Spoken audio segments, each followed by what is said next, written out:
கர்த்தர் நல்லவர், அவர் கிருபை என்றும் உள்ளது. மற்றும் ஒரு விசுவாச சுகம் என்ற வேத பாடத்தில் பள்ளி மாணவனாக சேர்ந்து கற்று தேர்வது போல கற்று தேர்ந்து பரலோக வாழ்வு, வியாதி இல்லாத வாழ்வு, அதே வாழ்வை பூமியிலே வாழ தேவன் நமக்கு எல்லாவற்றையும் செய்து முடித்ததை நாம் அறிந்தவர்களாக அதை விசுவாசித்து வாழ வந்திருக்கிற உங்கள் ஒவ்வொருவருக்கும் அந்த இருதயத்தின் ஏக்கத்தையும் விருப்பத்தையும் நிறைவேற்றுவாராக என்று சொல்லி உங்களை வாழ்த்தி வரவேற்கிறேன். நான் ஏற்கனவே உங்களுக்கு சொன்னது போல விசுவாசம் என்பது ஒரு காரியத்தை உணர்ந்த பின் அல்லது கண்ட பின் விசுவாசிப்பது விசுவாசம் அல்ல என்று இயேசுவே நமது வேதத்தில் சொல்வதை பார்க்கிறோம். யோவான் 20ஆம் அதிகாரம் 27ஆம் வசனத்தான் சொல்றாரு, தோமாவே நீ கண்ட பின் விசுவாசிக்கிறாய், அவிசுவாசமாய் இராமல் விசுவாசம் உள்ளவனாய் இரு என்று சொல்லுகிறார். அதே 29 வரும்போது என்ன சொல்லுகிறாரு, காணாமல் விசுவாசிக்கிறதான் விசுவாசம், அதுவே ஆசீர்வதிக்கப்பட்டவர்களின் விசுவாசம் என்று சொல்லுகிறார்.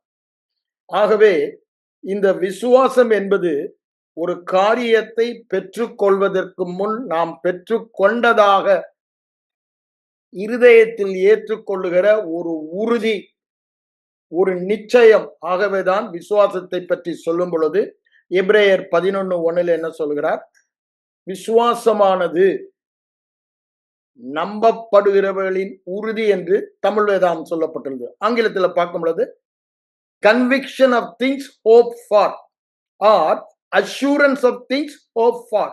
அப்படின்னு என்ன, எதிர்பார்க்கும் காரியங்கள். வியாதியா இருக்கும் போது என்ன எதிர்பார்க்கிறோம், சுகத்தை எதிர்பார்க்கிறோம். அதற்கு ஒரு உறுதி, நிச்சயத்தை, ஒரு கன்விக்ஷன், ஒரு முழு உறுதியை தருவது இந்த விசுவாசம் என்று சொல்லுகிறார். இல்ல ஒரு பண தேவை இருக்கு, குடும்ப பிரச்சனை இருக்கு, பிள்ளைகளின் பிரச்சனை இருக்கு, நீங்க எதிர்பார்ப்பதெல்லாம் அந்த பிரச்சனைக்கு ஒரு தீர்வு. அந்த தீர்வு நடந்து விட்டதாக நான் இதுவரை எதிர்பார்த்து கொண்டிருக்கிறேன், அது நடந்து முடிந்ததாக உள்ளத்திலே ஒரு உறுதி, நிச்சயம், சந்தோஷம், சமாதானம் கொடுப்பது விசுவாசம். அதுதான் முதல் டெஃபினிஷன். அப்படிதான் சொல்ல, things hope for, conviction of things hope for, அல்லது assurance of things we are hoping for. எதை நாம் எதிர்பார்க்கிறோம், ஊழியத்திலே நன்றாக ஒரு பெரிய சபையை கட்ட வேண்டும், அநேகரை கிறிஸ்துவுக்குள் வழிநடத்த வேண்டும், அவர்கள் ஒவ்வொருவரும் தேவ பிள்ளைகளாக வாழ வேண்டும் என்று அநேக எதிர்பார்ப்பு போதகர்களுக்கு உண்டு. விசுவாச குடும்பத்தாருக்கும் அநேக எதிர்பார்ப்பு உண்டு. எல்லா எதிர்பார்ப்பும் எங்கிருந்து வருகிறது, தேவனுடைய வார்த்தையில் இருந்து வருகிறது. எந்த ஒரு எதிர்பார்ப்பு தேவ வார்த்தையை சார்ந்து இருக்கிறதோ அது தேவ சித்தத்தை சார்ந்து இருக்கிறது. ஏன், தேவ சித்தத்தை காண்பிப்பது தேவ வார்த்தை. அதனாலதான் யோவான் என்ன சொல்றார், அப்போஸ்தலர், எதையாவது அவருடைய சித்தத்தின்படி கேட்டால், அப்படித்தானே, 1 யோவான் 5ஆம் அதிகாரம் 20-21 வசனங்களை வாசிக்கும் பொழுது அங்க அவர் சொல்வதை பார்க்கலாம். அப்போ நாம் எதிர்பார்ப்பது தேவனுடைய சித்தத்தின்படி இருக்குமானால், அப்படித்தானே, எதிர்பார்ப்பது தேவனுடைய சித்தத்தின்படி இருக்குமானால் என்ன நிச்சயம் வரும், உறுதி, நிச்சயம் என்று சொல்றது விசுவாசம் வரும். அங்க அதான் சொல்றாரு, நீங்கள் எதிர்பார்ப்பது தேவ வார்த்தையில் உள்ள சித்தத்தின்படி இருக்குமானால் அந்த உங்க விருப்பத்திற்கு, உங்க எதிர்பார்ப்புக்கு இருதயத்திலே ஒரு நிச்சயம் வரும். அந்த தேவ சித்தத்தை நாம் அறியவில்லை என்றால் என்ன வரும், அவிசுவாசம் வரும். யாக்கோபு 1:6-7 என்ன சொல்றாரு, சந்தேகப்படுகிறவன் இருமனம் உள்ளவன், எதையாவது கர்த்தரிடத்தில் பெறலாம் என்ற அவன் காற்றில் அடிபடுகிறார், அலை போல இருக்கிறார். அப்படிதானே, கடலின் அலை ஒரு நேரம் அப்படி மேல புஷ்ஷுன்னு போது அடுத்தது புஷ்ஷுன்னு இறங்குது அந்த சத்தத்தோடு. அதே மாதிரிதான் இவனும் வேதவசனத்தை கேட்கும் பொழுது சுகத்தை பெற்றுக்கொண்ட விசுவாசம் நன்றி சொல்லுகிறான். அதை கேட்டு கொஞ்சம் தூரம் போன பிறகு அவனுடைய உணர்வு சொல்லுது, ஐயோ வேதனை, ஐயோ இருமல், அப்படிதானே, ஐயோ காய்ச்சல், கால்வலி, எல்லாம் பிரச்சனை, கடன் பிரச்சனை, அப்படிதானே, சபையில ஒரு மாற்றமும் இல்லை அப்படின்னு தான் எதிர்பார்ப்பதற்கு எதிர்மாறான காரியங்கள் காண்கிறபடினாலே அவன் என்ன பண்றான்? இடறல் அடைகிறான். இடறல் அடைகிறான். கேட்ட வசனத்துக்கு புறம்பாக காரியங்கள் இருக்கிறது. ஆகவே கேட்ட வசனத்திலே இடறல் அடைகிறான். சத்ரு அதை எடுத்துட்டு போயிடறான். எதை? விதைக்கப்பட்ட வார்த்தையையும் கேட்ட வார்த்தையை கூட அவன் எடுத்துட்டு போயிடுறான். அங்க அவங்க வேர்கொள்ளாதபடியினாலே, எப்படி தொடர்ந்து தண்ணீர் பாய்ச்சி வேர்கொள்ளாதபடியினாலே இடறுகிறார்கள். மற்ற காரியங்கள் நிறைய கேட்கறனால அந்த காரியங்கள் இருதயத்திலே கேட்ட வசனத்தை நசுக்கி போடுகிறது. இதெல்லாம் நம்ம விதைக்கிற மேல பார்க்கிறோம்.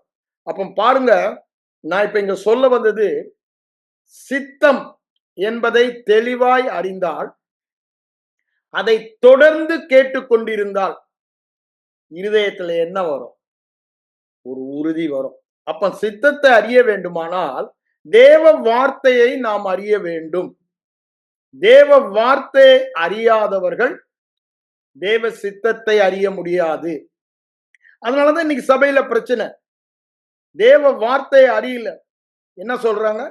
வியாதி ஒரு ஆசீர்வாதம் என்று சொல்லுகிற போதகர்களும் உண்டு. விசுவாசி இல்ல, போதகர் சொல்றேன். வியாதியில் தேவனை மகிமைப்படுத்துகிறோம் என்று சொல்லுகிற போதகர்களும் உண்டு. வியாதியில் தேவன் எனக்கு பாடம் கற்பித்து தருகிறாள் என்று சொல்லுகிற போதகர்களும் உண்டு. இதெல்லாம் ஏன் காரணம்? வேத வசனத்தை குறித்த அறிவு இல்லை. அப்போ அவங்க எதிர்பார்த்த காரியங்கள் பெறாமல் இருப்பதற்கு காரணம் அவிசுவாசம். அப்படிதானே? விசுவாசமானது நாம் எதிர்பார்ப்பவர்களுக்கு நிச்சயம் அல்லது உறுதி தருவது. அந்த உறுதி வரலன்னா அது பேர் என்னங்க? அவிசுவாசம். அப்போ அவிசுவாசம் என்பது என்ன? நான் எதிர்பார்க்கிற காரியங்களுக்கு என் இருதயத்திலே ஒரு உறுதி வரவில்லை. அதனால என்ன பண்றேன்? ஒரு நேரம் வசனத்தின்படி சுகமானேன் என்று சொல்லுகிறேன். இந்த உறுதி இல்லாதனால வேதனை வரும் பொழுது வேதனைப்படுகிறேன், வியாதியாயிருக்கிறேன் என்று சொல்கிறேன். ரெண்டும் ஒன்றுக்கொன்று ஒவ்வாதது. ஒன்னு தேவன் சொல்லுவது சுகமானேன், அந்த வார்த்தையை நான் கேட்கும் பொழுது அந்த விசுவாசம் இருதயத்தில் வருகிறபடினால் சுகமானேன் என்று பேசுகிறேன். ஆனா என்னுடைய ஐம்புலன் உணர்வு சொல்லுகிறது, மற்ற என்னுடைய சூழ்நிலை சொல்லுவதை நான் கேட்கும் பொழுது அது நான் இருதயத்திற்கு சொல்லுகிறபடியால் அதை பேசுகிறேன். அப்ப பாருங்க, நான் எதிர்பார்ப்பது சுகம், நான் பேசுவது வியாதி. இதுதான் ஜெனரலா சபையில நடக்குது. நாம் எதிர்பார்ப்பதெல்லாம் வெற்றி, பேசுவது நாம் காண்கிற சூழ்நிலை. நாம் எதிர்பார்ப்பது பெருக்கம், இன்க்ரீஸ். ஆனா பேசுவது என்ன? நாம் எதை காண்கிறோம் அதையே பேசுகிறோம். ஏன் இதை நான் சொல்லுகிறேன்? விசுவாசம் கேட்பதினால் வரும். இந்த தெய்வீக சுகம் என்பது மறுபடியும் பிறந்த ஒவ்வொரு பிள்ளைகளின் அப்பம் என்று மத்தேயு 15ஆம் அதிகாரத்திலே வேதவசனம் சொல்லுவதை பார்க்கிறோம். It's our birthright. The day we are born again, we are called to live without sickness. வியாதி இல்லாத வாழ்க்கை வாழ்வதற்கு மறுபடியும் பிறந்த நாளிலே தேவன் நமக்கு அதை பிள்ளைகளின் அப்பமாக தந்திருக்கிறார். இதை திருட, அழிக்க, கொல்ல சத்ரு வருகிறான் என்று வேதவசனம் சொல்லுகிறது. இந்த அறிவு நமக்கு வேண்டும். தேவன் வியாதியை தருபவர் அல்ல. தேவன் வியாதியின் மூலம் பாடத்தை கற்றுத் தருபவர் அல்ல. வியாதியினாலே என்னை சிறுமைப்படுத்தி பரிசுத்தவானாய் வாழ வைப்பவரும் அல்ல. நம்மை பரிசுத்தமாய் வாழ வைக்க வேதவசனம் தான். யோவான் 17:17 சொல்லுகிறார், உம்முடைய வசனமே சத்தியம் என்று சொல்லுகிறார். உம்முடைய வசனத்தினால் இவர்களை சத்தியத்தினால் பாதுகாத்துக் கொள்ளும் என்று சொல்லுகிறார். அதே 3ஆம் வசனத்திலே அதுதான் சொல்ல, வசனத்தினால் அவர்களை பரிசுத்தமாக்கும் என்று தான் சொல்லுகிறார். 15ஆம் அதிகாரம் 3ஆம் வசனம் 2:3 அதைத்தான் சொல்வதை பார்க்கலாம். நான் போதித்த வசனத்தினால் சுத்தமாகிறார். வியாதியினால் அவர் சுத்தப்படுத்துவதில்லை. வேதத்தை அறியாத ஜனங்கள் சபிக்கப்பட்டவர்கள் என்று வேத வசனம். ஒருவேளை அது ரிலீஜியஸ் லீடரால சொல்லப்பட்டிருந்தாலும் அது உண்மையான வாசனை. ஏன் வேதத்தை அறியலன்னா சாபத்துல தான் வாழலாம். அதுதான் வியாதியில வாழ்றாங்க. தவறான போதனை. அது ஒருபோதும் ஆசீர்வாதம் என்று வேதம் சொல்லவில்லை. சாபத்தின் பட்டியலிலே தெளிவாக வியாதி சாபம் என்பதை திரும்ப திரும்ப உபாகமம் 28ஆம் அதிகாரத்தில் நாம் எழுதப்பட்டதை பார்க்கலாம். ஆசீர்வாதம் என்று சொல்லும் பொழுது வியாதி இல்லாத வாழ்க்கை என்ன சொல்றாரு பாருங்க. உபாகமம் 7:14 பூமியில் உள்ள சகல ஜனங்களிலும் நீ ஆசீர்வதிக்கப்பட்டிருப்பாய்ன்னு சொல்லிட்டு வியாதியோடு இருப்பாய் நான் சொல்றாரு. சகல வியாதியை உன்னை விட்டு விலகுவேன். அவருடைய ஏத்தியலுடைய வியாதியை உனக்கு ஒண்ணு வரப்பண்ணேன். கொடிய ரோகங்களில் ஒன்றையும் உனக்கு வரப்பண்ணேன். அதுதாங்க ஆசீர்வாதம். அப்ப வியாதி வந்தா, வியாதியை விலகலனா சாபம். இது நம்ம விரும்பினாலும் விரும்ப கேட்கற கொஞ்சம் கடினமா இருக்கும். ஆனா சத்தியத்தை சத்தியத்தின்படி அறிந்து கொண்டால்தான் அதற்கு எதிர்த்து நிற்க முடியும். நீங்க அதை ஆசீர்வாதமோ அல்லது தேவன் என்னை புடமிட்டு பரிசுத்தமாக்குகிறாரோ எனக்கு உபதேசிக்கிறாரோ என்று நீங்கள் தவறான போதனை கேட்டு தவறான இருதய விசுவாசத்தில் இருந்து தவறானதை பேசிக் கொண்டிருப்பீர்களானால் தேவன் உண்டு பண்ணின ஆசீர்வாதத்தில் வாழ முடியாது. அதனாலதான் சொல்றாரு 1 கொரிந்தியர் 2:9 தேவன் ஆயத்தம் பண்ணினவைகளை கண் காணவில்லை, காது கேட்கவில்லை, மனித எண்ணத்தில் தோன்றவில்லை. அதுதாங்க விசுவாசம். கண் காண்கிறது எதை? காணாத ஆவிக்குரிய மண்டலத்திலே தேவன் எனக்கு அவருடைய சுகத்தை எனக்கு தந்திருக்கிறார். என் வியாதியை அவர் எடுத்துக்கொண்டு அவர் சுகத்தையே எனக்கு தந்திருக்கிறார். அதை கண் காணவில்லை, அது காது கேட்கவில்லை, ஆகவே இருதயத்தில் அது தோன்றவில்லை. அப்படின்னா என்ன? இருதயத்தில் அது விசுவாசமாகவில்லை, வெளிப்பாடாகவில்லை. தோன்றவில்லை என்றால் வெளிப்பாடாகவில்லை. ஆகவே அவர்கள் என்ன பண்றாங்க? வியாதியில வாழ்கிறாங்க. அதுதான் ஆண்டவராய் இயேசு கிறிஸ்துன்னு சொல்றாரு. நீங்க வாங்க மத்தேயு 15 நான் திரும்பவும் சொல்றேன். சுகம் என்பது நம்முடைய பிறப்புரிமை. பிறப்புரிமை தேவன் எனக்கு உண்டு பண்ணினது. தேவன் எனக்கு உண்டு பண்ணினது. தேவன் எனக்கு ஆயத்தம் பண்ணினது. அவர் சிலுவையின் பரிகாரத்தால் என் பாவங்களை நீக்கி என்னை நீதிமானாக்கி நித்திய ஜீவனை தந்தது போல இந்த சுகத்தையும் இந்த நித்திய ஜீவனிலே தந்திருக்கிறார். ஒருவன் கிறிஸ்துவுக்குள் இருந்தால் பழையவைகள் ஒளிந்தன, எல்லாம் புதிதாயின. என்ன அர்த்தம்? பழைய ஆதாமுக்குள் இருந்த சுபாவங்கள் எல்லாமே நீங்கினது. இப்ப கிறிஸ்துவுக்குள் வந்தபடியால் கிறிஸ்துவுக்குரிய புதியதெல்லாம் வந்தது என்று சொல்லுகிறார். கிறிஸ்துவுக்கு வியாதி இருக்கா?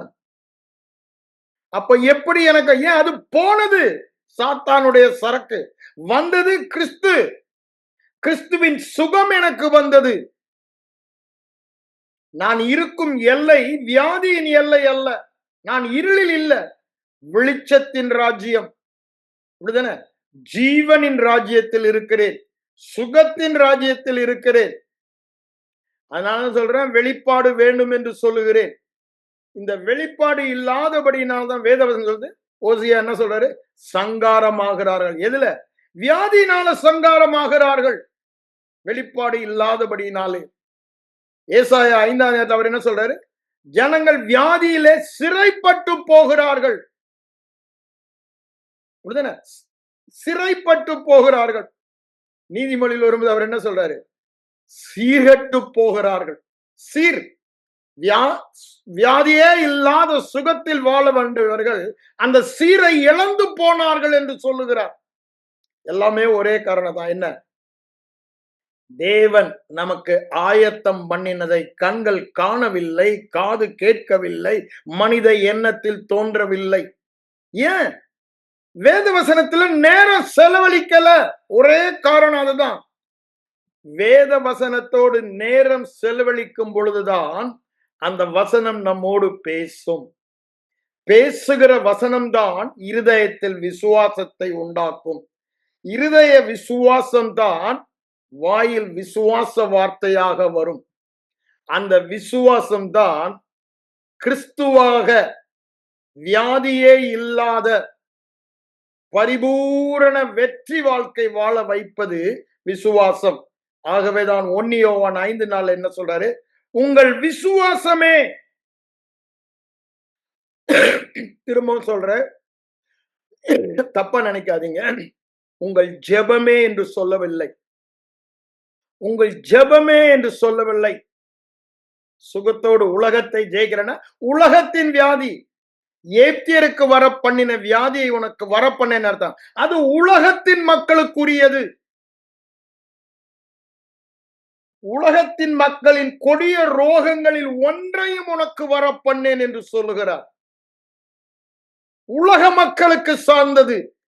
மறுபடியும் பிறந்த தேவ பிள்ளைகளின் பிறப்பின் உரிமை தெய்வீக சுகத்தில் வியாதி இல்லாத பரிபூரண வாழ்க்கை வாழ்வது. பரிபூரண வாழ்க்கை என்றால் என்ன? எல்லா பகுதியிலும் உன் ஆத்துமா வாழ்வது போல எல்லாவற்றிலும் வாழ்ந்து சுகமாயிருப்பது. அது பரிபூரண ஜீவனின் வாழ்க்கை. ஒரு பகுதியில் அல்ல. பொருளாதாரம், சுகம், வெற்றி, காரிய சித்தி, விருத்தி அடைவது, பரிசுத்தமாய் வாழ்வது, நீதியாய் வாழ்வது, கனிகள் கொடுப்பது, எல்லாமே அதில் அடங்கி இருக்கிறது. இந்த வாழ்க்கையை தரதான் அவர் வந்தேன் என்று சொல்லுகிறார். எந்த வாழ்க்கை? பரிபூரண ஜீவனின் வாழ்க்கை. வேற விதத்தில் சொல்ல போனா பரிபூரண ஜீவனின் வாழ்க்கை தேவனுடைய வாழ்க்கை. தேவ ஜீவனை நமக்கு தந்து தேவ வாழ்க்கை வாழ்வதற்கு தான். வியாதியோடு வாழ்ந்த அது தேவ வாழ்க்கையா பிரதர்? என் ஜீவனே தேவ வாழ்க்கையின் ஜீவன், தேவனுடைய ஜீவன். அப்போ அதை நான் விசுவாசித்தேன், ஆனால் அந்த ஜீவனில் தான் வாழ்வேன், பாவத்தோடு வியாதியோடு அல்ல. இன்னும் பாவத்திலே வாழ்வதற்கு, வியாதியிலே வாழ்வதற்கு நான் அதற்கு கடனாளி அல்ல. ஏன்? அங்கிருந்து என்ன மீட்டுட்டாரு. ஒரு காலத்துல அடிமையா இருந்த, இல்லைன்னு சொல்லல. இப்பொழுது என்னை மீட்டு தமக்குள்ளேயே என்னை வைத்துக் கொண்டார். முதல்ல ஆதாமுக்குள்ள ஆண்டவர் கொடுத்தாரு, அவன் இழந்து போனான். ஆனா இப்ப யாருக்குள்ள இந்த தெய்வீக சுகத்தை எனக்கு கொடுத்திருக்காரு? கிறிஸ்துவுக்குள்ளாக வைத்து கொடுத்திருக்கிறார். இவர் இழக்கவே மாட்டார். அதனால்தான் சொல்ல, நம்ம ரட்சிப்பு கூட இழக்க முடியாதுன்ற, நம்ம நீதி இழக்க முடியாது, நம்முடைய சுகத்தை நாம் இழக்க முடியாது, நமது வெற்றியை நாம் இழக்க முடியும். கிறிஸ்துவுக்குள் அது பாதுகாப்பாக இருக்கிறது. அந்த கிறிஸ்து எனக்குள், நான் அந்த கிறிஸ்துவுக்குள், நானும் அவரும் ஒன்றாய் இருக்கிறோம். அவரை பற்றிய உண்மையெல்லாம் என்னைய, அவர்தான் என் அடையாளம். அதுதான் அவர் சொன்னாரு, நானே வழி, நானே சத்தியம், நானே ஜீவன் என்று சொல்லுகிறார். அப்ப யாருங்க என்னை பற்றிய சத்தியம்? கிறிஸ்து என்னை பற்றிய சத்தியம். என்னை பற்றிய உண்மை தேவனுடைய உண்மைதான் தேவனுடைய சத்தியம். நான் என்னவாக இருக்கிறேன்? கிறிஸ்துவாக இருக்கிறேன். அது தேவனுடைய சத்தியம். அதான் சொல்றேன், நானே வழி, ஜீவனும் சத்தியமுமாயிருக்கிறேன் என்று சொல்லுகிறார். அப்போ என்னை பற்றிய சத்தியம் கிறிஸ்துவை பற்றிய சத்தியம். என் சத்தியம் கிறிஸ்துவுக்குள் இருக்கிறது. ஆகவே அவருடைய சுகம்தான் என்னுடைய சுகம், அவருடைய விசுவாசம் தான் என்னுடைய விசுவாசம். அப்ப நான் பார்க்க வேண்டியதெல்லாம் அந்த சத்தியம்தான். என்னுடைய உணர்வு அல்ல, என்னுடைய எக்ஸ்பீரியன்ஸ் அனுபவமும் அல்ல. ஆகவேதான் திரும்பவும் சொல்றேன், நான் எதிர்பார்ப்பது தேவ சித்தமாயிருக்குமானால், சத்தியமாயிருக்குமானால் மீட்டிங் போயிட்டு இருக்கு. நாம் எதை தான் பார்க்க வேண்டும்? சத்தியத்தை தான் பார்க்க வேண்டும். அப்ப பாருங்க, இந்த வாழ்க்கை வாழ்வதற்கு வேதத்துல வேற காரணமே சொல்லினது. தன் விசுவாசத்தினால் நீதிமான் சுகமாக வியாதி இல்லாமல் வாழ்வான். இதுதான் வேதம் சொல்லும் சத்தியம். விசுவாசத்தினால் வியாதி இல்லாமல் சுகமாய், ஜெபத்தினால் அல்ல, உங்களுடைய நற்கிரியைகளினால் அல்ல, விசுவாசத்தினால் என்று வேதம் சொல்லுகிறது. விசுவாசிக்கிற எவனும் சுகமாய் வாழ முடியும் என்று வேதம் சொல்லுகிறது. இதை பவுலடிகளார், நான் திரும்ப சொல்றேன், அங்க சொன்ன வார்த்தை நீதிமானை பற்றி. இங்க நான் அதை என்ன சொல்றேன், எல்லாம் ஒண்ணுதான், எல்லாம் ஒரே ஒரு அட்டோன்மெண்ட், அப்படிதானே? பரிகார பலியினால் நமக்கு கொடுக்கப்பட்ட இலவச ஈவு. நான் போன வாரமே உங்களுக்கு சொன்னேன், ரோமர் 3:24 என்ன சொல்றாரு? இலவசமாய் கிருபையினாலே இயேசு கிறிஸ்துவில் உள்ள மீட்பை கொண்டு நீதிமான்களாக்கப்பட்டீர்கள், ரட்சிக்கப்பட்டீர்கள், சுகமாக்கப்பட்டீர்கள். அப்ப எப்படி நம்ம சுகமாக இருக்கிறோம்? என் ஃபீலிங் அனுபவத்தை தூக்கி போடுங்க. வேதம் என்ன சொல்லுகிறது? இலவசம், கிருபை, மீட்பின் கிரியை. இந்த மீட்பின் கிரியையினால் நான் ஏற்கனவே சுகமாக இருக்கிறேன் என்று சத்தியம் சொல்லுகிறது. மனுஷன் பொய்யன், தேவன் சொல்லுவது சத்தியம். அவர் ஒருவரே சத்தியபரர். அப்போ நாம் ஏற்கனவே இலவசமாக கிருபையினாலே அவர் செய்த ஒரே மீட்பின் கிரியையினாலே சுகமாக இருக்கிறோம். இதுல எந்த சந்தேகமே இருக்க முடியாது. இந்த விசுவாசம், இதுதான் விசுவாசம், அப்படிதானே? எனக்கு அது இலவசம் அப்படின்னா என்ன? நான் ஒண்ணுமே பண்ண வேண்டாம், just I believe, I receive it. அதுதானே சொல்றாரு எபேசியர் 2:8. கிருபையினாலே விசுவாசத்தை கொண்டு ரட்சிக்கப்பட சுகமாக்கப்பட்டீர்கள்.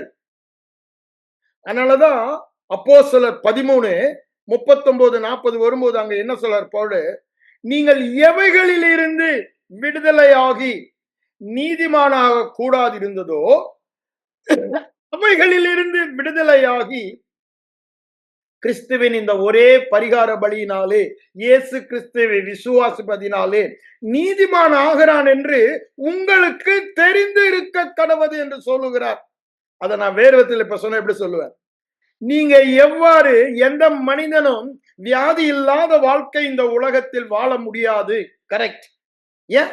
இது விழுந்து போன உலகம், மீட்கப்படாத சரீரம். ஆனா ஒண்ணு உங்களுக்கு தெரிந்திருக்க கடவது, அவருடைய பரிகார மரணத்தினாலே, அந்த மீட்பின் கிரியையினாலே எந்த மனிதனும் வியாதி இல்லாத, வியாதியை மேற்கொண்டு சுகத்தால் வாழ முடியும் என்பது உங்களுக்கு தெரிந்து இருக்க கடவது. ஏன்? அது சத்தியம், அது சத்தியம். வேதம் சொல்லுது, இயேசு கிறிஸ்துவை மரித்தோர்ந்து உயிரோடு எழுப்பின அதே உயிர்த்தெழுந்த ஆவியானவர் உங்கள் ஆவியிலே வாசம் பண்ணுவாரானால், இந்த விழுந்து போன உலகத்திலே மீட்கப்படாத, பாவத்துக்கு ஏதுவான, வியாதிக்கு ஏதுவான, மரணத்துக்கு ஏதுவான இந்த சரீரத்திலே அந்த பாவம், மரணம், வியாதி ஆளுகை செய்யாதபடி இந்த ஜீவனின் ஆவியானவர், ஜீவன் தரும் ஆவியானவர் ஜீவனை தந்து பாவம், வியாதி, மரணம், சாபத்தை மேற்கொள்ளும் வல்லமை அதை மேற்கொள்ளும் என்று சொல்லுகிறார். இது சத்தியம்ங்க, இது சத்தியம். இயேசு கிறிஸ்துவை உயிரோடு எழுப்பினது எவ்வளவு சத்தியமோ அதே வல்லமையுள்ள அந்த வல்லமை என்னை வியாதி இல்லாமல், பாவம் இல்லாமல், தரித்திரம் இல்லாமல், குறைவு இல்லாமல் வாழ வைக்க அது வல்லமை உள்ளதா இருக்கிறது. மனப்பிரச்சனை என்ன? அதை காண்கிற பிரகாசம் உள்ள மனக்கண்கள் நமக்கு இல்லை. அதனாலதான் ஜெபிக்க சொல்றாரு எபிரேயர் 1ஆம் அதிகாரத்துல. நான் ஏன் இதை சொல்ல வரேன்? கொஞ்சம் கூட இதுல நமக்கு சந்தேகமே இருக்கக்கூடாது தேவ சித்தத்தை குறித்து.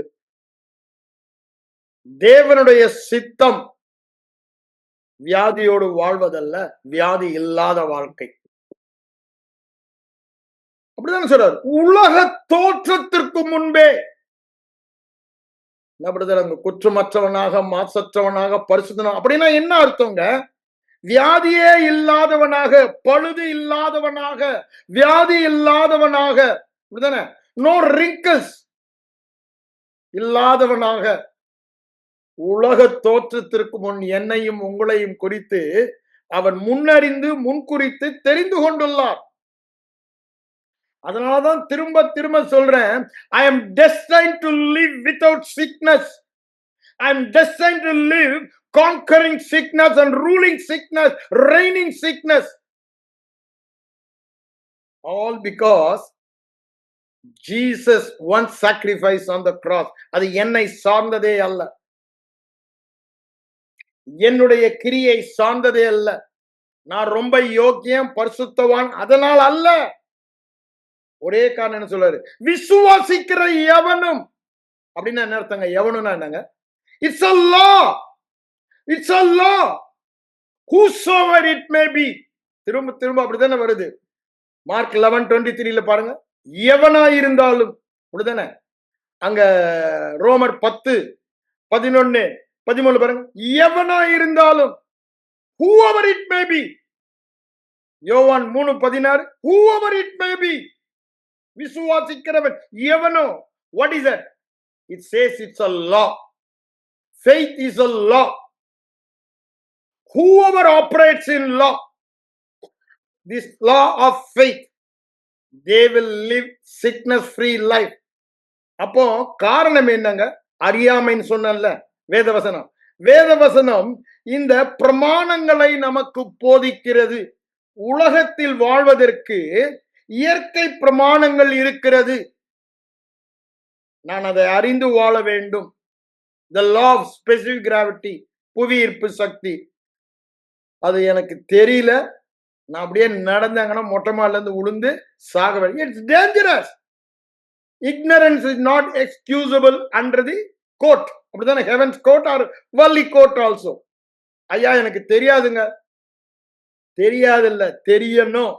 உலகத்துல வாழணும்னா உலகத்தில் உள்ள பிரமாணங்கள்.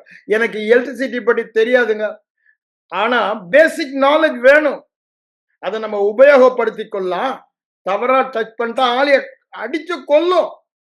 எனக்கு தெரியாதுன்னு சொல்லி பிரயோஜனம் இல்லை. நம்ம தான் அதற்கு கவனமா இருக்க வேண்டும், எச்சரிக்கையா இருக்க வேண்டும், பிரமாணங்களை அறிய வேண்டும்.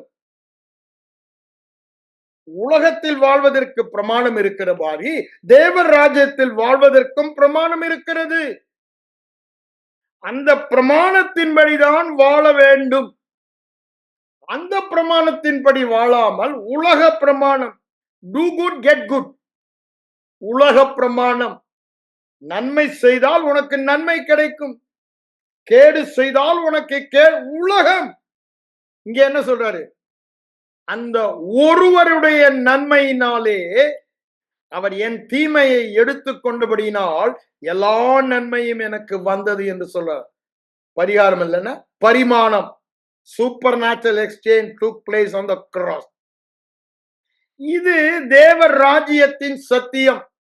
இந்த தேவர் ராஜ்யத்தின் விதையை இருதயத்தில் ஒவ்வொரு நாளும் விதைக்க வேண்டும். அதனாலதான் ஆண்டவர் என்ன சொல்றாரு? நீங்க தேவர் ராஜ்யம் எப்படி செயல்படுகிறது என்பதை நீங்கள் அறிந்து கொள்ள வேண்டும் என்று சொல்லுகிறார். தேவர் ராஜ்யம் எவ்வாறு செயல்பட அறிந்து கொள்ளாவிட்டால் உலக ராஜ்யத்தை போல அதை நம்ம பாவித்து காண்கிறதெல்லாம் மெய் என்று நடப்போம். ஐயா, காண்பது மெய் அல்ல. இந்த ராஜ்யத்துல காணாதது மெய் என்று இந்த ராஜ்யம் சொல்லுகிறிய. காணாத தேவனுடைய வசனம் சொல்லுகிறது உண்மை என்று வேதம் சொல்லுது.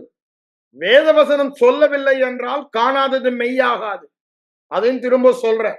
அப்படிதானே? வேத வசனம் சொல்லுகிறபடியினால், இன்னொரு இதுல சொல்ல போனா தேவன் சொல்லுகிறபடியினால் குணம் மானீர்கள், வர பண்ணேன், விளக்குவேன். நகரவாசிகள் வியாதியோடு இருக்கிறேன் என்று சொல்லுவதில்லை. வாதை உன் கூடாரத்தை அணுகாது, பொல்லாப்பு நேரிடாது. இதெல்லாம் யார் சொல்றது? எவ்வளவேனும் பொய் சொல்ல முடியாத தேவன். ஏங்க பொய் சொல்லாத தேவன் இல்ல, பொய் சொல்லவே முடியாத தேவன். அவர் சொல்ல ஆகும், அவர் கட்டளையிட நிற்கும். அப்புறம் எங்க பொய்? அவர் கருப்பு காக்காவை பார்த்து வெள்ளன்னு சொல்லிட்டானா அது வெள்ளை ஆயிடும். இருளை பார்த்து வெளிச்சம் என்றால் அது வெளிச்சமாகிவிடும். வியாதியை பார்த்தவர் சுகம் என்றால் அது சுகமாகிவிடும். இல்லாதவைகளை இருக்கிறது போல் அழைக்கிறார். காரணம் என்ன? அவர் சொல்ல ஆகும், அவர் கட்டளையிட நிற்கும். அதனாலதான் சொல்றேன், அவர் எவ்வளவேனும் பொய் சொல்ல முடியாத தேவன். அவர் விரும்பினா கூட முடியாதுங்க. ஏன்? அவர் விசுவாச தேவன். அவர் விசுவாச வார்த்தையை பேசுகிற தேவன். விசுவாச வார்த்தையை பேசி உலகத்தை சிருஷ்டித்த தேவன். அந்த விசுவாச வார்த்தையினால் உலகத்தை இன்றும் தாங்கிக் கொண்டிருக்கிற தேவன். அப்ப யோசித்து பாருங்க, அவருடைய சாயலில் நாம் இருக்கிறோம். அவரை பின்பற்றுவர்களாக நாம் வாழ வேண்டும் என்று வேதம் சொல்லுகிறது. அப்போ தேவ வார்த்தை எவ்வளவேனும் பொய்யுரையாதது. நான் காண்கிற, உணர்கிற, ஐம்புலனில் நான் அனுபவிக்கிற என்னுடைய அனுபவங்கள் எல்லாம் பொய் என்று வேதம் சொல்லுகிறது. எந்த மனுஷனும் பொய்யன், தேவன் ஒருவரே சத்தியபரர். ரோமர் 3:4 சொல்றாரு. அதே யோனா என்ன சொல்றான் பாருங்க, அந்த 2ஆம் அதிகாரத்துல அந்த 8, 9, 10 வசனங்களை வாசித்து பாருங்க. வீணான மாயைகளை பற்றி கொள்ளுகிறவர்கள் தங்களுக்கு வருகிற கிருபையை போக்கடிக்கிறார்கள். என்னதுங்க வீணான மாய? உங்க உணர்வு, உலக அறிவு, அப்படிதானே? அது வீணான மாயை. கிருபை என்ன? கிருபையினாலே அவர் உங்களுக்கு என்ன பண்ணுகிறாரு? இலவசமாய் மீட்பின் கிரியையினாலே சுகத்தை கொடுத்திருக்கிறார். அப்ப தெளிவாய் நாம் அறிந்து கொள்ள வேண்டியது, சுகவீனத்திற்கு காரணம் அறியாமை. அறியாமையினால் மனம் மாற்றப்படவில்லை. உன் மனம் எவ்வாறு நினைக்கிறதோ அப்படிதான் நீ வாழ்வாய் என்று வேதம் சொல்லுகிறது. அடுத்தது என்ன சொல்றாரு? உன் விசுவாசத்தின்படி உனக்கு ஆக கடவது என்று சொல்லுகிறார்.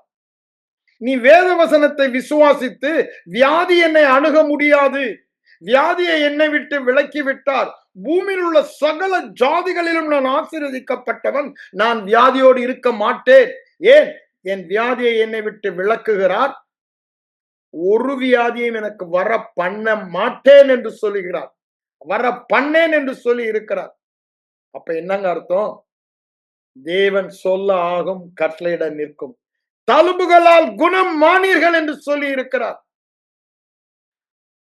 அவர்தாமே நம் வியாதியை சுமந்தார், ஏற்றுக்கொண்டார் என்று சொல்லுகிறார். அவர் சுமந்த பண்ணி என்கிட்ட எங்க இருக்கு? அவர்களே எடுத்துக்கிட்டாரு. அவர் எடுத்துக்கிட்ட பிறகு அது என்கிட்ட இருக்க முடியுமா? அப்ப என்கிட்ட இருந்தா அது பொய் தானங்க. அவர் ஒருவர் தானே சத்தியம். அவர் சொல்றார், நான் எடுத்துட்டேன்ற. நான் பட்ட காயங்களால் நீ சுகம். அப்புறம் நம்ம திரும்பி நான் வியாதியா இருக்கேன்னு சொன்னேன்னு அர்த்தம் பொய்.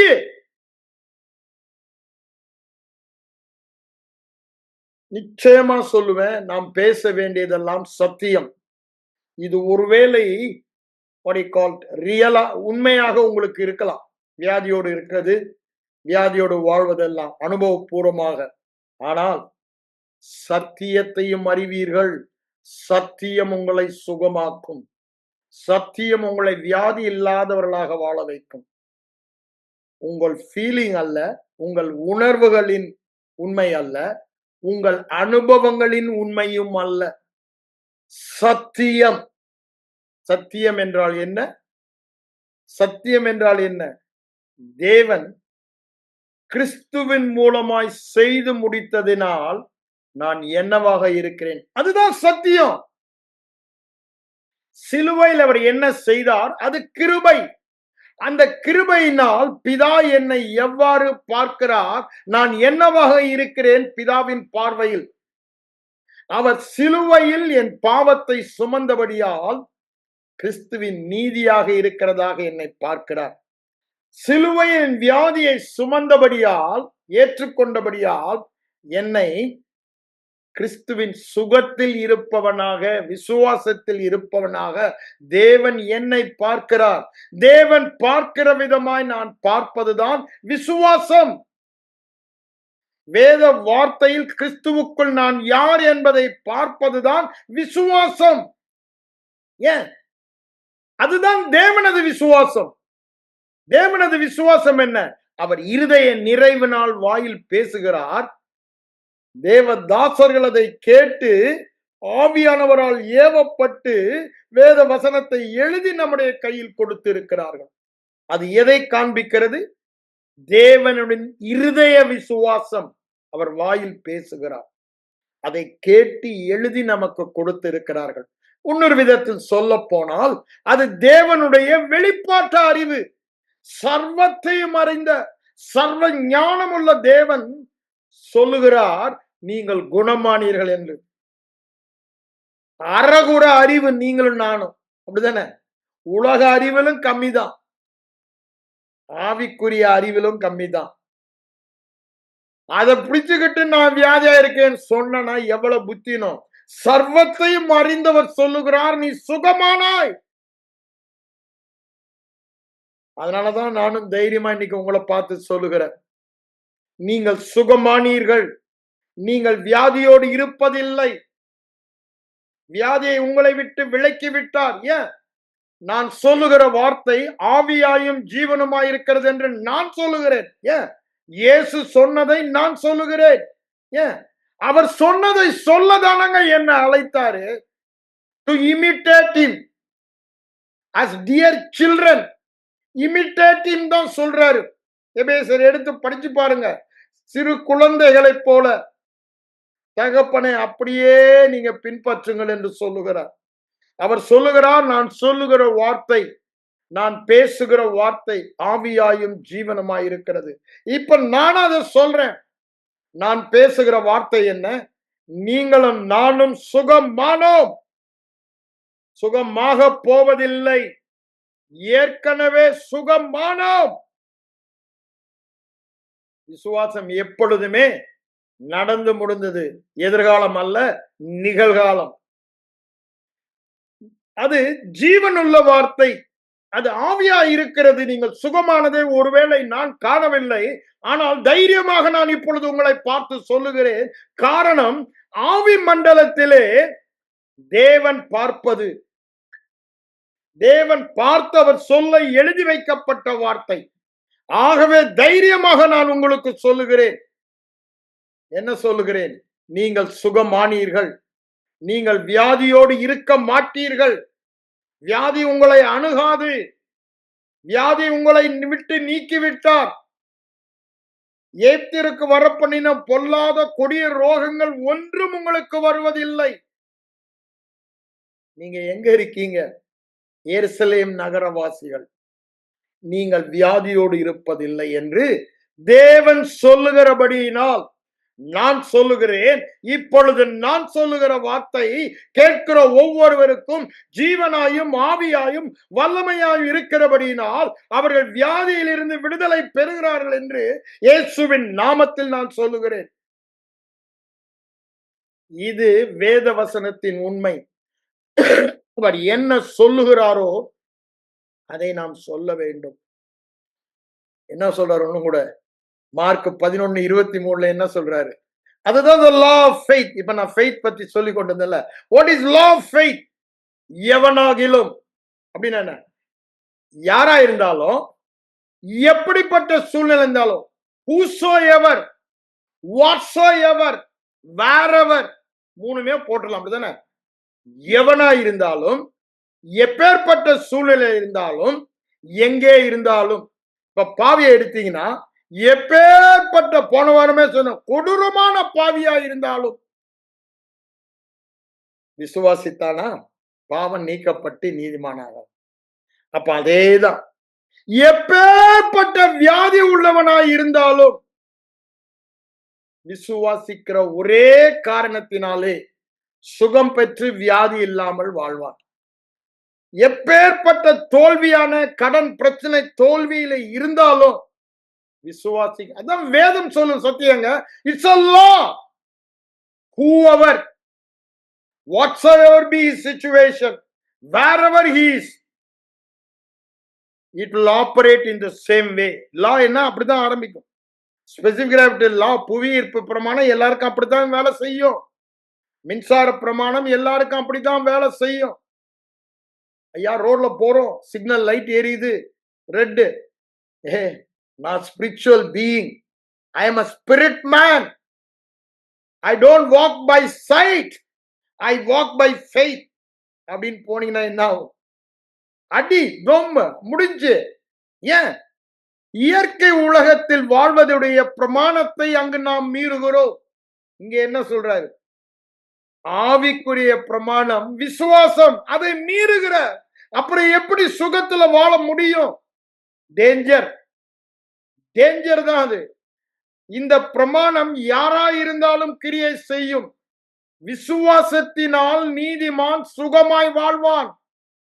அப்போ அவிசுவாசத்தினால் அவன் நீதிமான் இல்ல, அவன் விசுவாசிக்க மாட்டான், பாவிதான். அவன் எப்படிதான் வாழ்வான்?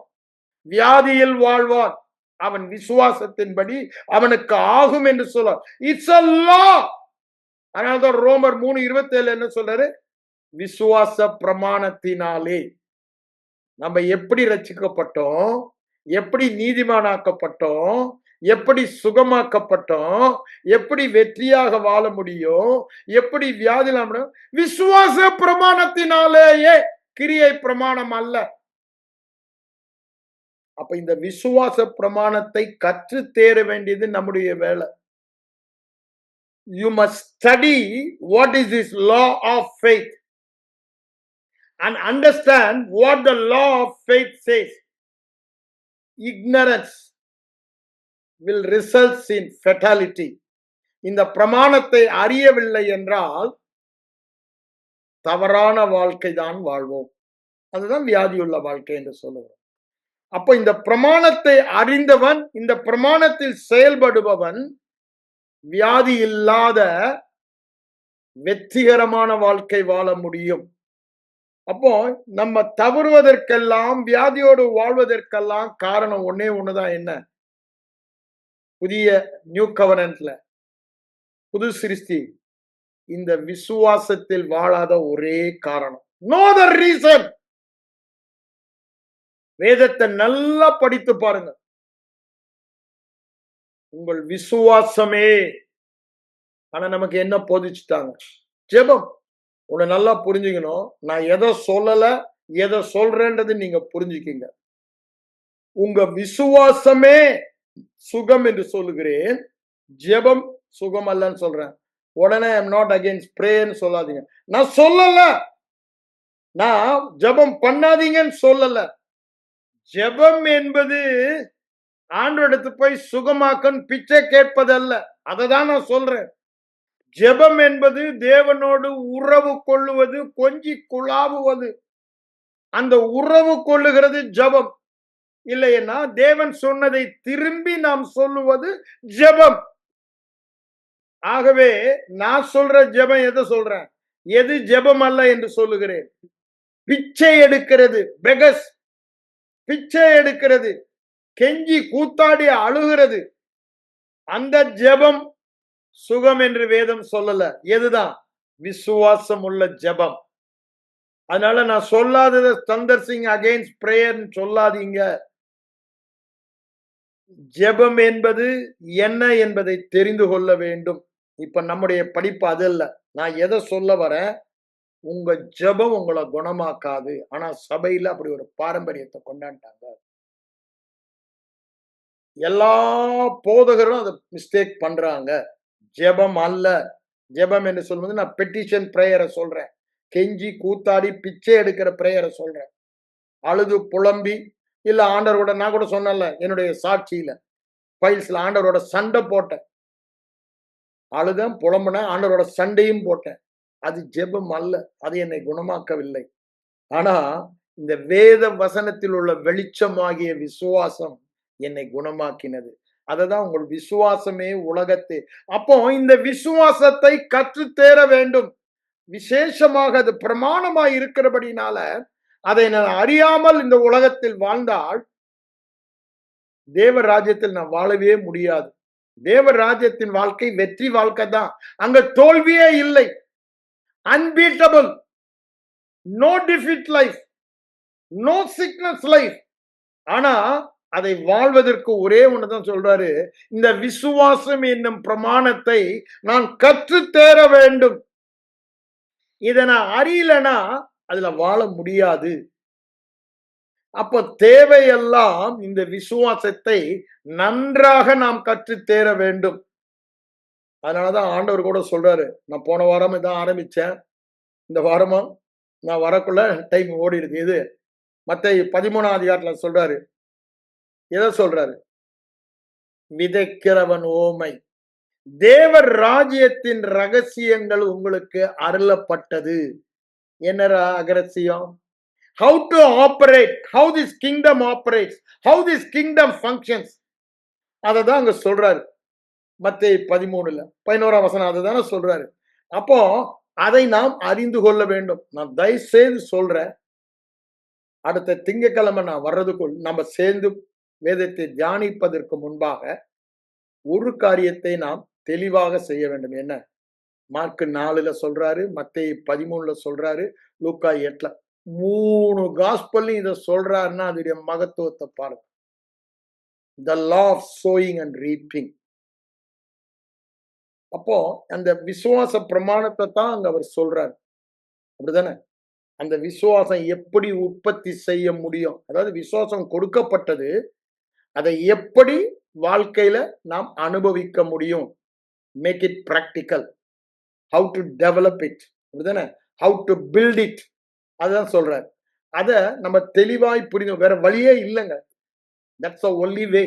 அதனால ஆண்டவர் தெளிவாய் சொல்லுகிறார். என்ன சொல்றாரு?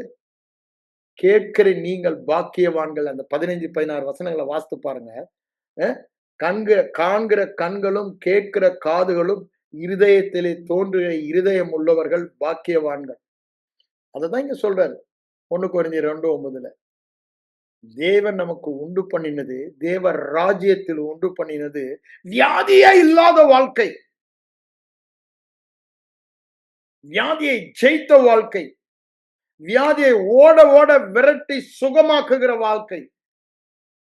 ஆனா இங்க என்ன சொல்றாரு பாருங்க, இது காது கேட்கலன்றார் ஃபர்ஸ்ட் பாயிண்ட். 2வது கண்ணு காணலன்றார். 3வது இருதயத்துல தோன்றல். அப்படின்னு என்ன?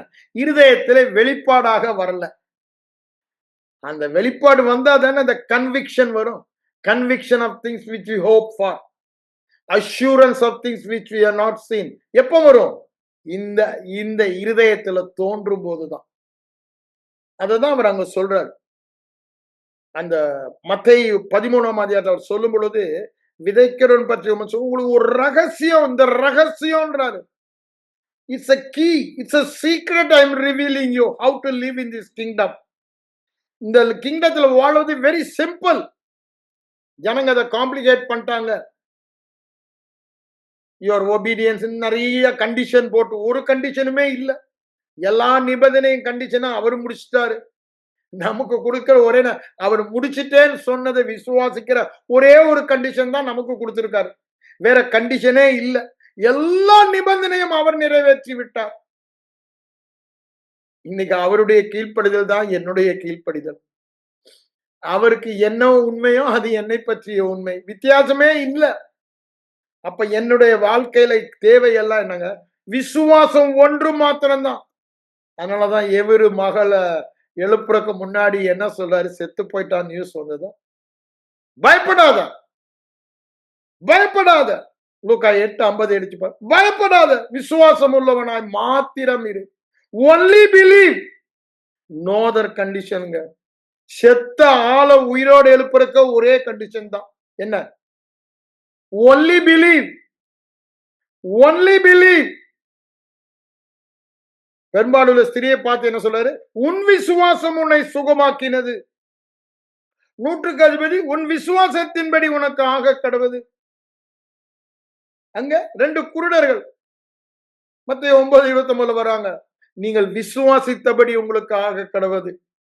அந்த 10 குஷ்டரோகில ஒருத்தன் வேணாம். லூக்கா 17 அவனை பார்த்து என்ன சொல்றாரு? நீ விசுவாசித்தபடி உனக்கு ஆனது. உன் விசுவாசம் உன்னை சுகமாக்கினது. அதேதான் பத்திலேமி குருடன்ட்டையும் சொல்ற 18 லூக்கா 18. அப்ப பாருங்க, இந்த விசுவாசம் ஒண்ணுதான். விசுவாசம் ஒண்ணுதான். இருதயத்துல ஆழமா போடுங்க. வியாதி இல்லாம சுகமாக வாழ்றதுக்கு தேவையெல்லாம் விசுவாசம் ஒன்றுதான். அந்த விசுவாசத்தை எப்படி பெற்றுக்கொள்ள வேண்டும் என்ப ஓமையாக இதை சொல்லுகிறார். விதைக்கிறவன் ஒருவன் விதைக்க புறப்பட்டால் விதை தேவர் ராஜ்யத்தின் வசனம். தேவர் ராஜ்யத்தின் வசனம் என்னங்க? வியாதிப்படுவதில்லை, வியாதியை விளக்குவேன், வாதை உன்னை அணுகாது, கொடிய ரோகங்கள் ஒன்றும் உனக்கு வர பண்ணேன், தழும்புகளால் குணமானீர்கள். அவர்தாமே நம்முடைய வியாதியை ஏற்றுக்கொண்டு நோய்களை சுமந்தார், அவருடைய தழும்புகளால் குணமானீர்கள். இதெல்லாம் என்னங்க? தேவர் ராஜ்யத்தின் வசனங்கள். அததான் பவுலடியார் சொல்றாரு, விசுவாச வார்த்தைகள் என்று சொல்லுகிறார். அதை நாங்கள் பிரசங்கிக்கிற விசுவாசிய. இதை நீங்கள் கேட்கும் பொழுது, இதை நீங்கள் விதைத்து காதிலே கேட்கும் பொழுது விசுவாசத்தை அப்படியே கட்டி எழுப்பும். It will build up your faith. யூதா சொல்றாருல 20ஆம் வசனத்துல, build up your holy faith. உங்கள் பரிசுத்த விசுவாசத்தை கட்டி எழுப்புங்கள். எப்படி? ராஜ்யத்தின் வசனத்தை விதைக்கிறது என்ன? வாயில பேசி இருதயத்துல விதைக்கிறோம், வேற வழியில் அதானே. அங்க நிலத்துல விதைக்கிற மாதிரி இங்க வாயில பேசி இருதயத்துல விதைக்கணும். இப்ப நான் பேசுகிறத நீங்க கேட்கும் பொழுது நிச்சயமா இந்த 1 மணி நேரத்துல உங்க விசுவாசம் பூஸ்ட் ஆகும். இல்லைன்னு சொல்லல. ஆனா உலகத்துல போய் ஃபீலிங் அந்த அனுபவம் வரும் பொழுது அதை கொஞ்சம் அப்படியே அவிசுவாசம் மேல. ஏன்? நீங்க கேட்கிற வார்த்தை அவிசுவாச வார்த்தை, நீங்க பார்க்கிற காரியங்கள் அவிசுவாச காரியங்கள். அவிசுவாசமும் விசுவாசமும் ஒரே முறைதான். நீங்க எதை கேட்கிறீர்களோ அதுவே உங்கள் விசுவாசம். அவிசுவாசத்தை கேட்டுக்கொண்டு அவிசுவாசம் தான் உங்களுக்கு இருக்கும். பயத்தை கேட்டுக்கொண்டிருந்தால் பயம்தான் இருக்கும். விசுவாச தேவர் ராஜ்யத்தின் வார்த்தைகள் கிருபையுள்ள வார்த்தைகள். அப்படிதானே? அதுதான் பவுலடிகளார் போதித்தார். பவுலடிகளார் போத்து அதுதான். அதான் அவர் சொல்றாரு அங்க அந்த 1 கொரிந்தியர் 3ஆம் அதிகாரம் 4, 5, 6 வாஸ்து பாருங்க. என்ன சொல்றாரு? உங்கள் விசுவாசத்தை கட்டி எழுப்புகிற போதகன் தான் நான்ப்பா, வேற ஒண்ணு இல்லையா. நான் நட்டேன், அப்பல்லோ நீர் பாய்ச்சினா விளைய செய்ததெல்லாம் ஆண்டவன். அப்ப என்னங்க? நான் வேத வசனத்தை போதித்து உங்களுக்கு விசுவாசத்தை எழுப்பினேன். அதை தொடர்ந்து நீங்க அதை நிலைத்திருக்க டெய்லி உங்களுக்கு அப்பல்லோ நீர் பாய்ச்சினா, ஆனா காரியத்தை வாய்க்க பண்ணினவர் தேவன் என்று சொல்லுகிறார். அப்ப நல்லா புரிந்து கொள்ளுங்க. கட்டாயம் விதைக்கணும், கட்டாயம் நீர் பாய்ச்சணும். இது 2யும் செய்யாம ஆண்டவரே ஆண்டவரே சுகமாக்கும், ஆண்டவரே சுகமாக்கும் கூச்சல் போட்டு ஒண்ணு நடக்காது. இத 2 செஞ்சாதான் விளைய செய்கிறவர் விளைய சுகத்தை வெளிப்படுத்துவார் வாழ்க்கையில. நம்ம செய்ய வேண்டியது வசனத்தை விதைக்கணும். ஒரு நாள் விதைத்துட்டு தூங்குறது இல்ல, டெய்லி தண்ணீர் பாய்ச்சணும். டாக்டர் மருந்து கொடுத்தா 30 நாளைக்கு 3 வேளை சாப்பிடுனா 1 நேரம் விட மாட்டான். நீ சாப்பிடுற வரைக்கும் சாப்பிடுனா சாகுற வரைக்கும் சாப்பிடுவோம்.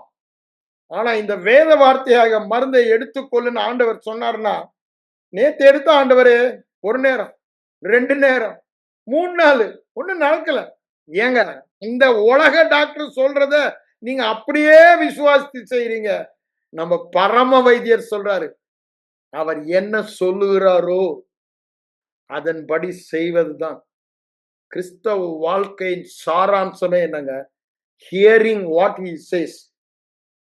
and doing what he says. இதாங்க, வேற ஒண்ணுமே இல்லை. obedience of faith என்றார் பவுலடிகளார். obedience of faith. obedience of faith சொல்றவரு அங்க கலாத்தியர் 3ஆம் அதிகாரத்துல சொல்றாரு, ஹியரிங் ஃபெய்த். அதான் முதல் ஸ்டெப். அந்த ஹியரிங் ஃபெய்த் இல்லைன்னா ஹார்ட் ஃபெய்த் வராது. ஹியரிங் ஃபெய்த் இருந்தாதான் ஹார்ட் ஃபெய்த் வரும். ஹியரிங் ஃபெய்த்துக்கு முதல்ல speak faith words, then hearing faith words will build faith in the heart, then he spoke the faith. அதான் கிறிஸ்தவ வாழ்க்கை சாராம்சமே முடிஞ்சு போச்சு. வேத வசனத்தை பேசு, வேத வசனத்தை கேளு, இருதயத்துல விசுவாசத்தை வளர்த்துக்கொள், அந்த விசுவாசம் இருதய நிறைவினால் பேசு, வியாதி இல்லாத வாழ்க்கை. அதனால்தான் சொல்றாரு, it is not a difficult process Christian living. ரோமர் 10ஆம் அதிகாரத்துல சொல்றாரு, நீ வானத்துக்கு ஏற வேணாண்டா, அது ஒரு ரகசியம், மூடி மரவும் இல்லை. It is not a mystical power. faith is not a mystical power. மந்திரம் மாயெல்லாம் இல்ல. என்ன, வேத வசனத்துல வல்லமை இருக்கு, நீ விசுவாசிக்கும் போது அது வெளியே வருது, அவ்வளவுதான். அததான் சொல்றாரு அவர். ரோமர் 1:16 அததான் சொல்றாரு. லூக்கா 1:45 வேத வசனம் அததான் சொல்லுது. விசுவாசிக்கும் பொழுது அந்த வசனத்தின் வல்லமை கிரியை செய்யுது. விசுவாசத்துல ஒண்ணுமே இல்லை. It's only a catalyst to remove the power in the word of God. நமக்கு அந்த வல்லமையை கொண்டு வருகிறது. எல்லாமே வசனத்துல தான் இருக்கு.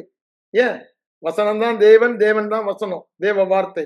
ஆனா வசனம்னா வேதத்தில் உள்ள எல்லா வார்த்தையும் எடுக்காதீங்க. யோபு சொன்ன வார்த்தையை எடுத்துக்கிட்டு இருக்காரு, கர்த்தர் கொடுத்தார், கர்த்தர், அது தேவ வார்த்தை அல்ல, யோபு வார்த்தை தான் அது. தேவ வார்த்தை என்ன, he will give, he will give, he will give, அப்படித்தானே? ஜீவன் உண்டாயிருக்கவும் பரிபூரணப்படவும் வந்தேன் என்று சொன்னவர். இதெல்லாம் நல்லா புரியுது. அதனால என்ன சொல்றேன், இந்த வார்த்தை புதிய பிரமாணத்தின் புது சிருஷ்டியின் வார்த்தைகளை தான் நம்ம கேட்கணும். அதை கேட்கும் போதுதான் விசுவாசம் வரும். அதை கேட்க வேண்டுமானால் வாயில பேசிதான் ஆகணும். பேச பேச, ஏன் நம்ம பேசுறதா நம்ம விசுவாசிப்போம். நம்ம பேசுறதா நம்ம இருதயத்துல விசுவாசத்தை உண்டு பண்ணோம். நீங்க வியாதியை பேசினா வியாதியின் விசுவாசம் வரும். சுகமாக்கும் வார்த்தைகளை பேசினா சுகமாக்கும் விசுவாசம் வரும். It is law of hearing. விசுவாசத்துல முதல் பிரமாணம் லா ஆஃப் ஹியரிங். இந்த லா ஆஃப் ஹியரிங் பற்றி அடுத்த வாரம் நம்ம பார்ப்போம். மணி 9 ஆகிவிட்டது. ஆகவே நான் இதுக்கு மேல ப்ரொசீட் பண்ண விரும்பல. Law of hearing next week straight away without introduction I will go to law of hearing. Okay, and the law of hearing, it's a law, it's a law, it's a law, it's a law. Only by hearing the faith will come. You fast, you pray, you do all good works, faith will not come. Faith cometh by hearing, and hearing, and hearing. It is a law. இது மாறாத பிரமாணம். இது அடுத்த வாரம் பார்ப்போம். திரும்ப உங்களுக்கு சொல்லுகிறேன், இந்த வாரத்திலிருந்து உங்க சரீரத்துல வியாதி யாருக்கு இருந்தாலும் சரி, ஒன்றை நீங்க வாயை விட்டு விரியாமல் காத்து கொள்ள வேண்டும். யோசுவா 1:8 சொன்ன எழுது, தழும்புகளால் குணமானேன், இயேசு இந்த வியாதியை சுமந்து விட்டார். இதை தொடர்ந்து நீங்க வாயில சொல்லிட்டே வாருங்க. ஒரு தடவை இல்லைங்க, எத்தனை தடவை முடியுமோ அதை சொல்லிட்டே வாருங்க. படுக்கும் போது, எழும்பும் போது, நடக்கும் போது, வேலை செய்யும் போது சொல்லிக்கொண்டே வாருங்க. இருதயத்தில் அந்த உறுதி, நான் சொன்னல எனக்கு வந்துச்சுன்னு, அந்த நிச்சயம், சந்தேகமே இல்லாத உறுதி நிச்சயம் வரும் வரைக்கும், அந்த சந்தோஷம் சமாதானம் வரும் வரைக்கும் சொல்லிக்கொண்டே இருங்க, சொல்லிக்கொண்டே இருங்க. Keep on confessing the word, speaking the word, speaking the word, till the faith comes in your spirit, till the revelation comes, till the revelation knowledge comes. வெளிப்பாட்டு அறிவு விசுவாசம் வரும் வரை நான் விடமாட்டேன்னு பலவந்தம் பண்ணுங்க. குணமாக்குங்கன்னு பலவந்தம் பண்ணாங்க. That's a mistake. I have done it. இப்ப பலவந்தம் என்ன, வார்த்தை சொல்லுவதில், ஏன் இந்த வார்த்தையை பேசுவதில் பிசாசு தடை பண்ண கண்ணும் கருத்துமா இருப்பான். ஆகவே அதில் நாம் பலவந்தம் பண்ண வேண்டியது நம்முடைய வேலை. அதை தயவுசெய்து பண்ணுங்க. நீங்க பார்க்க போறது வியாதி இல்லாத வாழ்க்கை.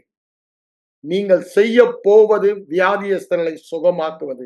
இது நிச்சயம், இது நிச்சயம், இது நிச்சயம். நான் இருதயத்தில் விசுவாசித்து வாயில் பேசி சொன்னபடியே ஆகும் என்று விசுவாசிக்கிறேன். கண்களை மூடி ஜெபிப்போம். எங்கள் அன்பின் பரலோக பிதாவே, இந்த நல்ல இரவு வேளைக்காக உம்மை நன்றியோடு சோத்தரிக்கிறேன் ஆண்டவரே.